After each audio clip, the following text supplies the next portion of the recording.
Assalamualaikum warahmatullahi wabarakatuh. Seperti teman-teman udah tahu juga, semalam itu batas akhir pendaftaran pilkada. Pendaftaran sudah ditutup. Dan di Jakarta ada satu yang dicalonkan oleh 15 partai, lalu ada satu yang dicalonkan oleh satu partai, dan ada lagi satu yang disebut independen. Dan saya tidak termasuk di dalamnya. Jadi dengan begitu maka udah final ya, bahwa saya tidak ikut di dalam kontestasi Pilgub di Jakarta tahun 2024 ini.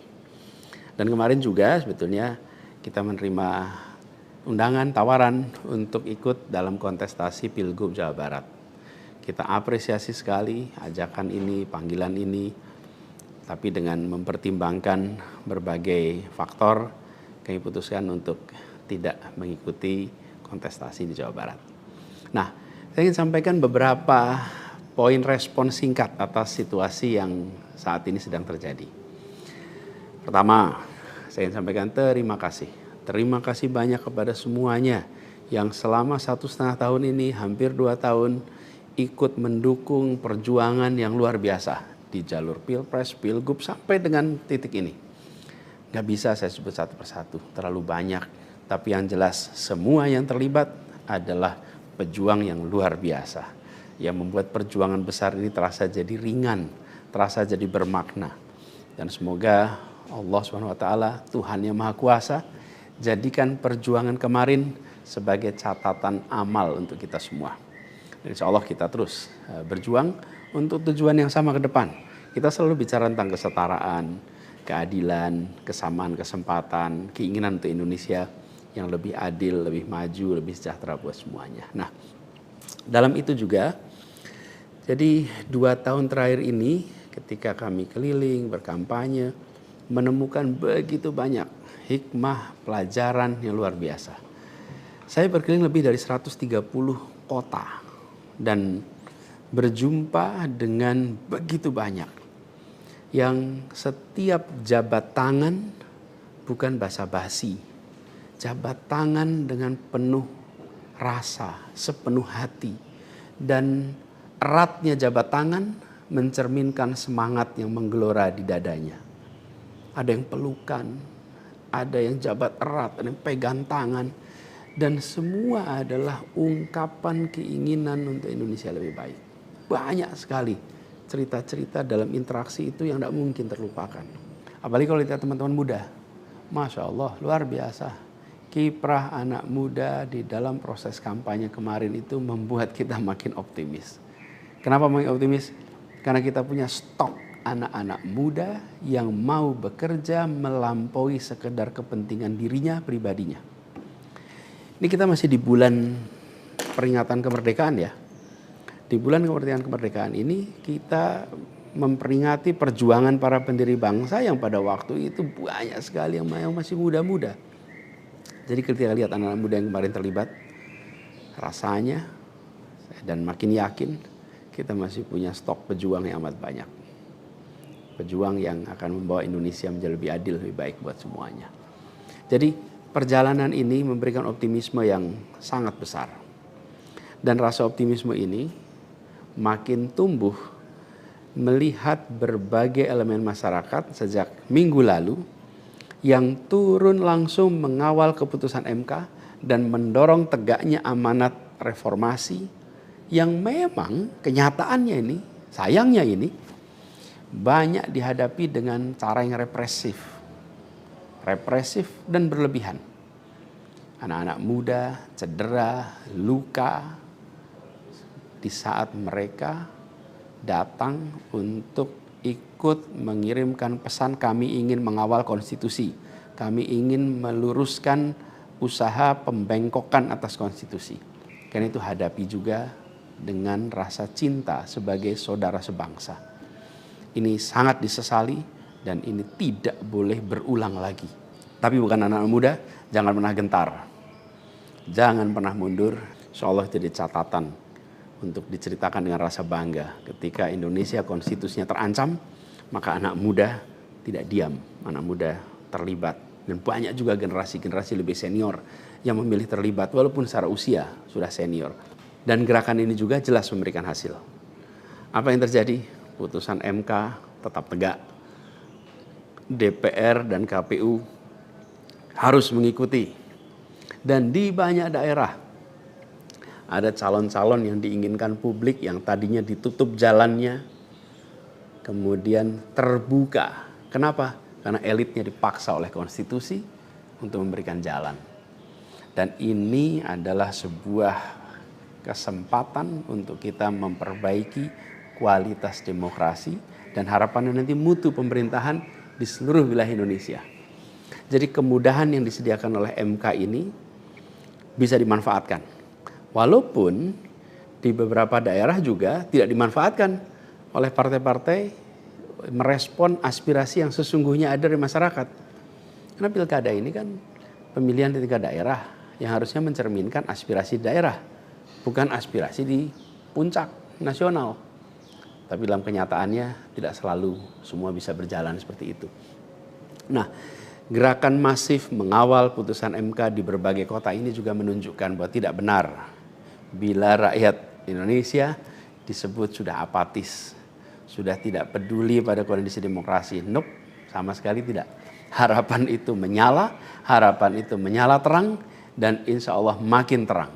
Dan terangnya harapan ini harus terus kita jaga, kita besarkan sama-sama.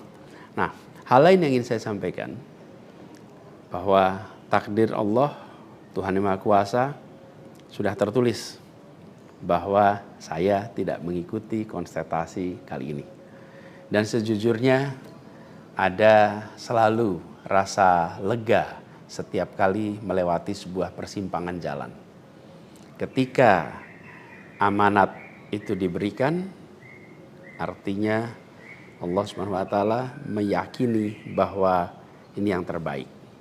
Dan ketika amanat itu tidak berikan, saya yakin Allah Subhanahu wa taala sedang melindungi pada kita. Jadi itu juga yang saya jalani selama ini. Begitu kita menyaksikan situasinya, hasilnya, maka saya yakin insya Allah ada hikmah-hikmah besar yang akan muncul nanti.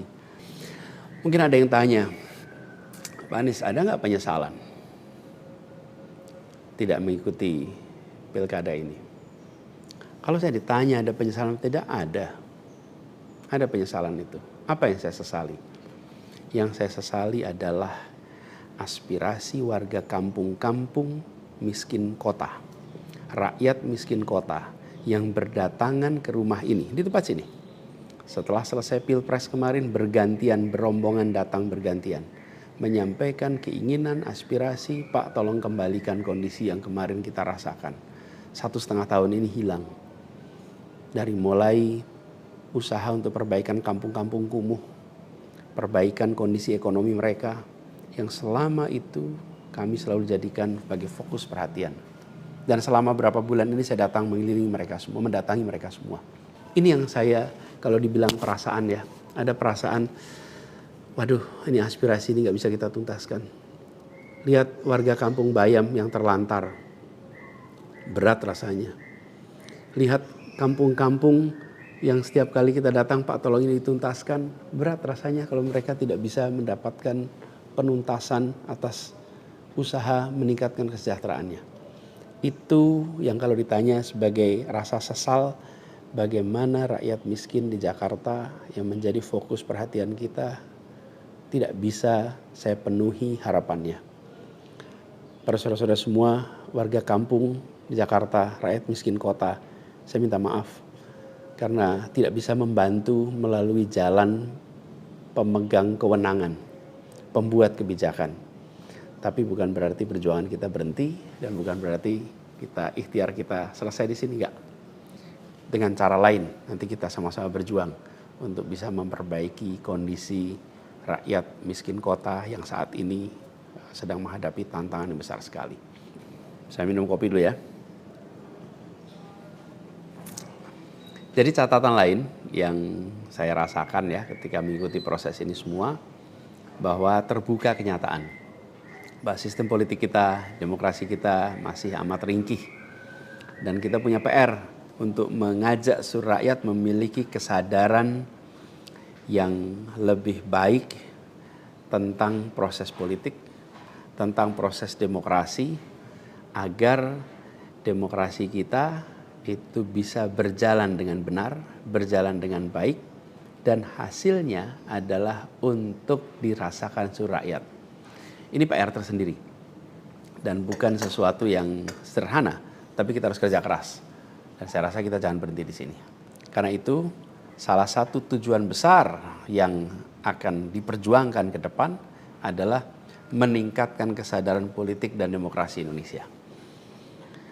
Membantu mendorong supaya inisiatif-inisiatif, gerakan-gerakan sosial masyarakatan itu bisa tumbuh berkembang khususnya di kalangan anak-anak muda. Seperti yang selama ini sudah dikerjakan, seperti misalnya humanis, ubah bareng, turun tangan, dan lain-lain. Nah, ada hal lain yang saya ingin share di sini. Kalau dalam interaksi, termasuk juga di sosial media, banyak sekali yang memberikan usul, saran, lebih baik Anies berkarir di luar negeri aja.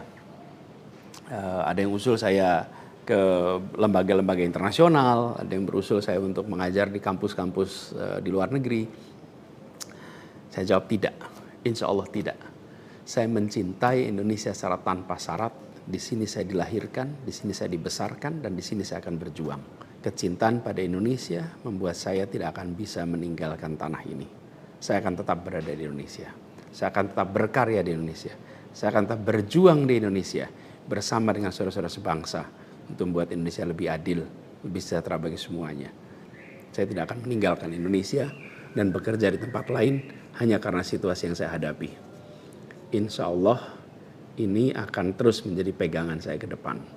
Tentu saya akan berkiprah di banyak tempat, tapi basis tetap di sini dan bekerja bersama dengan saudara-saudara sebangsa. Kemudian ada yang usul supaya saya masuk partai atau bikin partai politik. Nah gini, kalau masuk partai, pertanyaannya, partai mana yang sekarang tidak tersandra oleh kekuasaan? Nah, jangankan dimasuki, mencalonkan saja terancam. Agak berisiko juga bagi yang mengusulkan. Jadi ini adalah sebuah kenyataan nih. Jadi kita lihat aja ke depannya. Apakah lalu akan buat partai politik baru?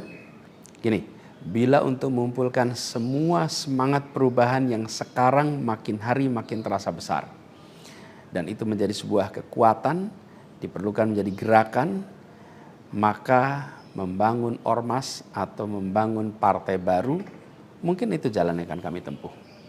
Kita lihat sama-sama ke depan. Semoga tidak terlalu lama lagi kita bisa mewujudkan langkah-langkah konkret untuk bisa mewadahi gerakan yang sekarang ini makin hari makin membesar.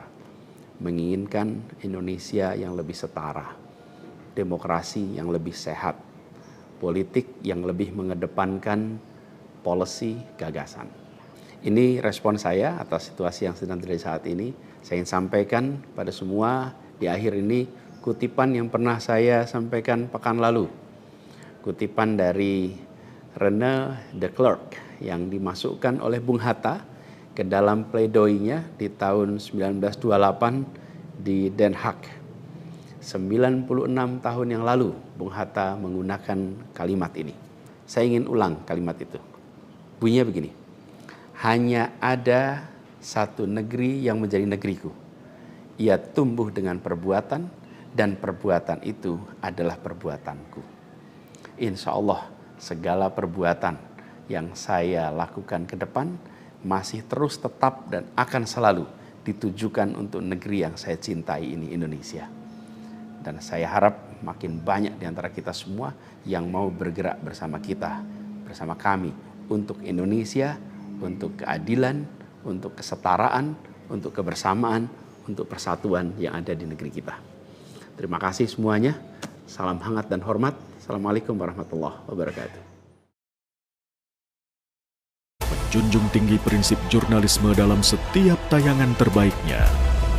Menghadirkan berita bernilai sebagai referensi. Gelar bicara yang tajam. Tidak, ini kan kebohongan, Dok. Mengupas fakta demi fakta dan mendorong pencarian solusi. serta investigasi yang mengungkap kebenaran. Rosi, Satu Meja, The Forum, Sapa Indonesia Malam. Nilu, ikuti semuanya bersama Kompas TV.